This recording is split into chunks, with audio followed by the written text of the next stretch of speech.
তুই নে কুয়াকাটা নিয়ে যেতে হবে। তুই কোনে ভাই দেখেন আমরা কই আছি, আমাদের উদ্ধার করার জন্য এখন একটা হেলিকপ্টার পাঠানো উচিত। যদিও আমরা পথটা চিনি, হ্যাঁ আমরা পথ চিনি, তারপর আমাদের উদ্ধার করার জন্য একটা হেলিকপ্টার পাঠানো উচিত।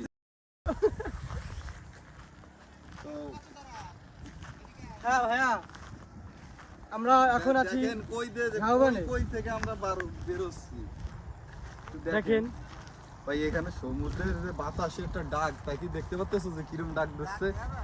ও মানে ভয়ঙ্কর একটা ডাক দিচ্ছে কিন্তু। আশা করি গাইস আপনারা শুনতে পাচ্ছেন। হ্যাঁ, একের প্লেস একের এটা হচ্ছে একের মিনি পর। সুইজারল্যান্ড, এই কুয়াকাটার mini Switzerland. Mini Switzerland, mini ঝাউবন। গাইস অবশেষে আমরা লোকালয় খুঁজে পাচ্ছি, আপনারা ওই যে দেখতে পাচ্ছেন, আমাদের গাড়ি দেখা ওই যে অবশেষে আমরা লোকালয় খুঁজে পেয়েছি। যাচ্ছে। ওই যে আমাদের গাড়িও দেখা যাচ্ছে। ওই যে আমাদের গাড়িও দেখা যাচ্ছে। গরু মাসুদ ভাই কো গরু আমি ভিডিও করব না কোনো বক্তব্য দাও। আর বক্তব্য না, ছবি সেই ছবি। গাইস এখন আমরা আছি মিনি সুইজারল্যান্ড কুয়াকাটা। হ্যাঁ, আমরা গহীন জঙ্গলে হারাই গেছিলাম, কোনো রকমের লোকালয় খুঁজে পাইছি। এই সুইজারল্যান্ডটা কিন্তু অনেক বড়, হ্যাঁ আপনারা আসবেন দেখবেন, যদিও ঘোরার মতো কিছুই নাই। সবচেয়ে বড় কথা হলো এটা যে আর আমাদের মধ্যে পাবলিক নিয়ে এসে পুটকিটা মারে।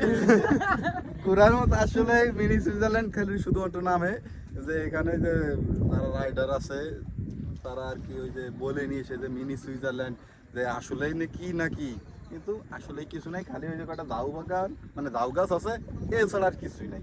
আর ওই দিকে একটা দোলনা দিছে, ওই দোলনায় আপনারা আসবেন, দোলনার বাতাস খাবেন। এছাড়া মিনি সুইজারল্যান্ডে আইসে যে কি একটা গোয়া মারা খাইছি, এটা মনে করেন মানে বলে বুঝতে পারবো না।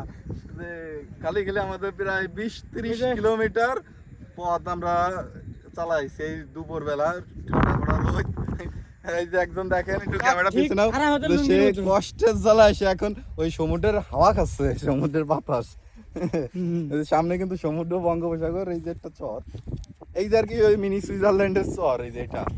আর কি গাইস এই পাশে এই যে ঝাউবন,